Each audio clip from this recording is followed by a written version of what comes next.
President of the Senate, the common President of the common Senate, His Excellency, distinguished Senator Robert Akwa Ibom, CON, and I'm representing the Chief of Staff and leading Council Speaker of the House of Representatives, His Excellency the Republic of and also joining him in the Senate, His Excellency Senator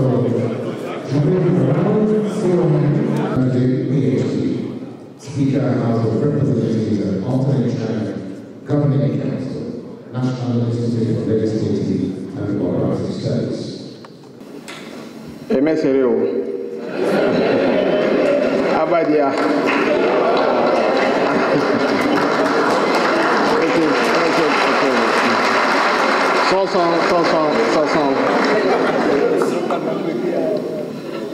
The President of the Senate, Federal Republic of Nigeria, distinguished Senator Godswill Obot Akpabio, Speaker of the Federal House of Representatives, Right Honorable Tajuddin Abbas, the Deputy Senate President, distinguished Senator Jibrin Barrow, the Deputy Speaker, Right Honorable Ben Kalu, His Excellency the Governor of Akwa Ibom State, ably represented by his deputy,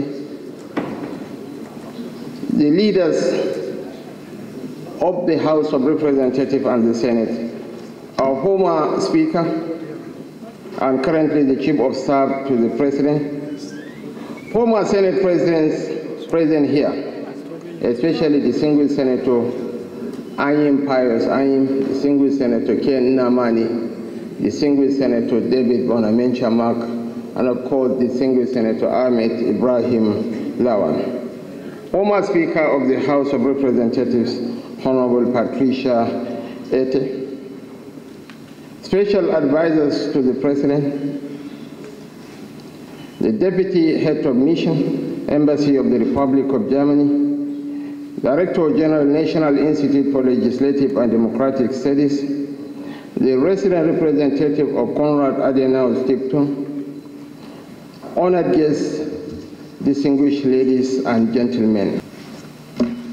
This day for me feels like a social reunion. For the first time in our history, all the elected heads of our branches of government are produced by the hallowed halls of the National Assembly. For the first time in our history, the heart of the executive branch of our government is serviced by the alumni of the National Assembly. Both the Chief of Staff and the Deputy Chief of Staff to the President are proud alumni of the National Assembly. The First Lady of the Federation is an alumni, so also is the Secretary to the government of the Federation. I am certain you know what this means. We cannot afford to go to war. Not because we are going to overlook each other's transgressions, but because we are going to engage with those who know the gravity of your work and will never take you for granted. There is no place in this country where you can find a fraternal bond as enduring as the ones that bind the members of the National Assembly. The Deputy Governor of Akwa Ibom State is my sister. We worked closely in spite of our political differences. And I joined the distinguished Senate President in prophesying that in the fullness of time, I think we'll join the same family. Our distinguished former Senate President, Senator David Bonaventure Mark, his own biological daughter, is my protege. She is a member of the House of Representatives, and she won her seat under the platform of the APC. From converging on Abuja to water the dreams, debate the needs, and mitigate the fears of a diverse nation, we have forged friendships that defy the stereotypes of our differences. term after term, election after election, all our new members return and exit. But the burden of managing a diverse nation has ensured that we cannot afford to tread the path of divisions. So allow me, Your Excellencies, distinguished ladies and gentlemen, to congratulate you and declare that the 10th National Assembly is unquestionably the luckiest we have had so far. You have a president and a vice president who are one of you and recognize the sacrifices you make.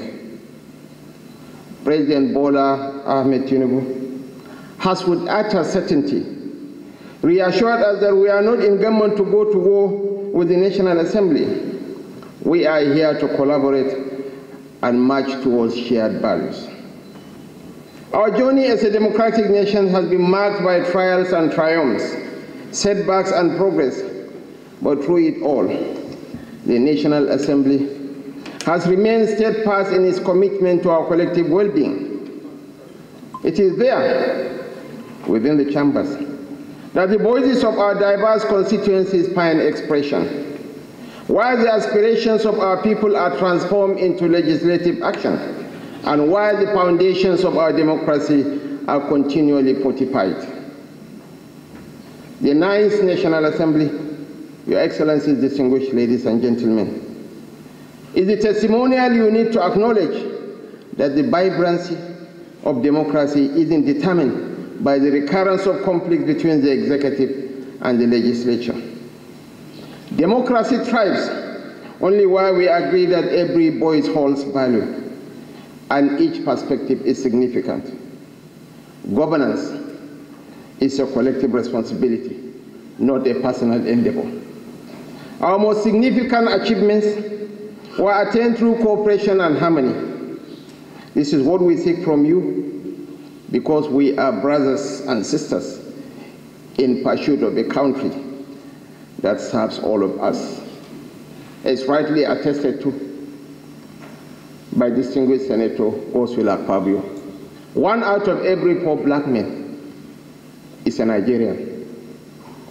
The trajectory of global growth is facing Africa, and Nigeria will make or mar that transition. By 2050, Nigeria will be the 3rd most populous nation on earth. Our population will hit 440 million. We will surpass the United States of America. And by the end of the century, Nigeria will be the most populous nation on earth. And what are we going to do with the anticipated demographic bulge? This is a blessed nation. We can turn the anticipated demographic bulge into demographic dividends.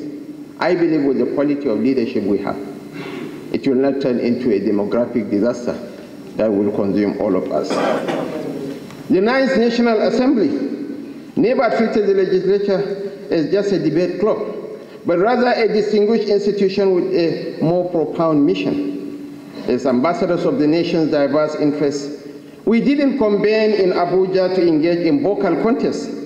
Our purpose was to discover unity in our differences.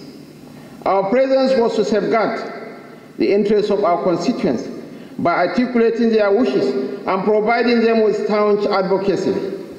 Our ultimate goal was to secure their recognition and representation within the executive branch. Your Excellencies, distinguished ladies and gentlemen, the National Assembly is a complete spectrum of human experience. This is why you will witness eloquent testimonies of your colleagues in defense of reason. This is why you will witness profound debates that will dismantle your age-long assumptions.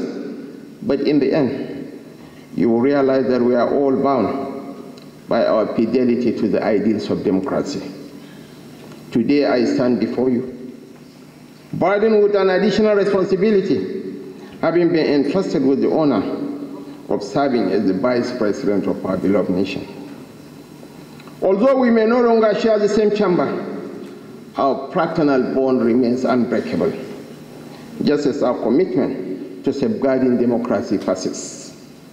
It is this sense of brotherhood and sisterhood, this shared sense of purpose, that has enabled us to navigate the turbulent seas of governance with unwavering resilience and unwavering determination. This reunion of ours is an avenue to remind ourselves that the National Assembly, for being a meeting point of all political parties, ethnicities, religions, and regions, cannot be a war within, cannot be a war among siblings. The 9th National Assembly did exceedingly well.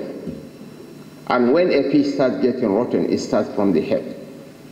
The credit for the success of the National Assembly, of the 9th National Assembly, can be attributed largely to the debonair gentleman seated here and the former Speaker of the House of Reps, the Chief of Staff. The task before the 10th National Assembly is mastering the science of converting differences into democracy and democracy into dividends, whether in managing relationships among yourselves or debating the affairs of your constituents. Finally, I want to once again join the uncommon senator. His loquaciousness is matched by his performance. I was quite mesmerized when he started showing us the landmark project that he did while as a governor. From the Bird's Eye Stadium to the state-of-the-art airport, to the first-class road infrastructure, to this beautiful edifice. Controversial he might well be, but he was the top of his class of 2007.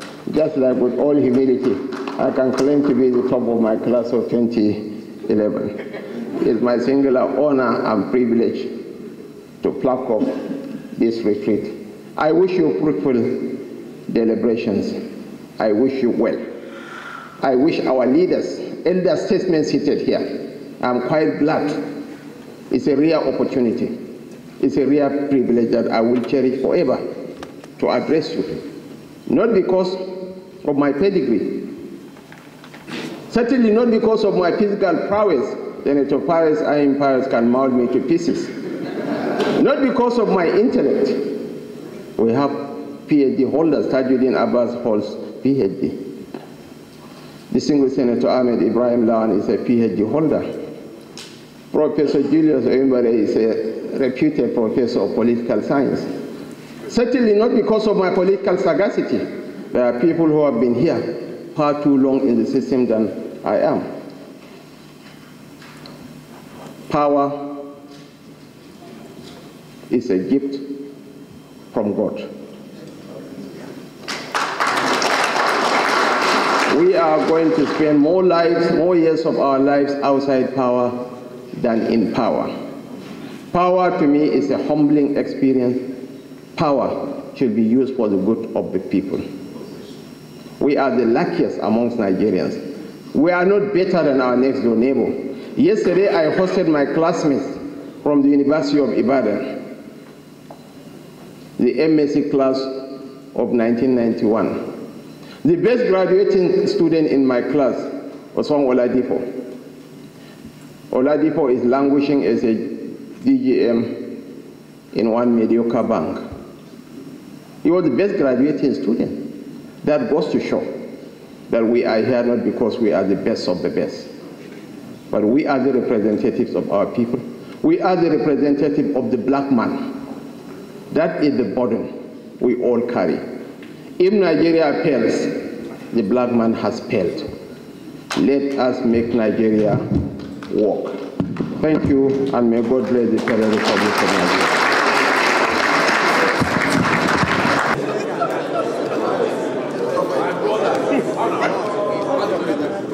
It's okay. Please, hello, it's okay.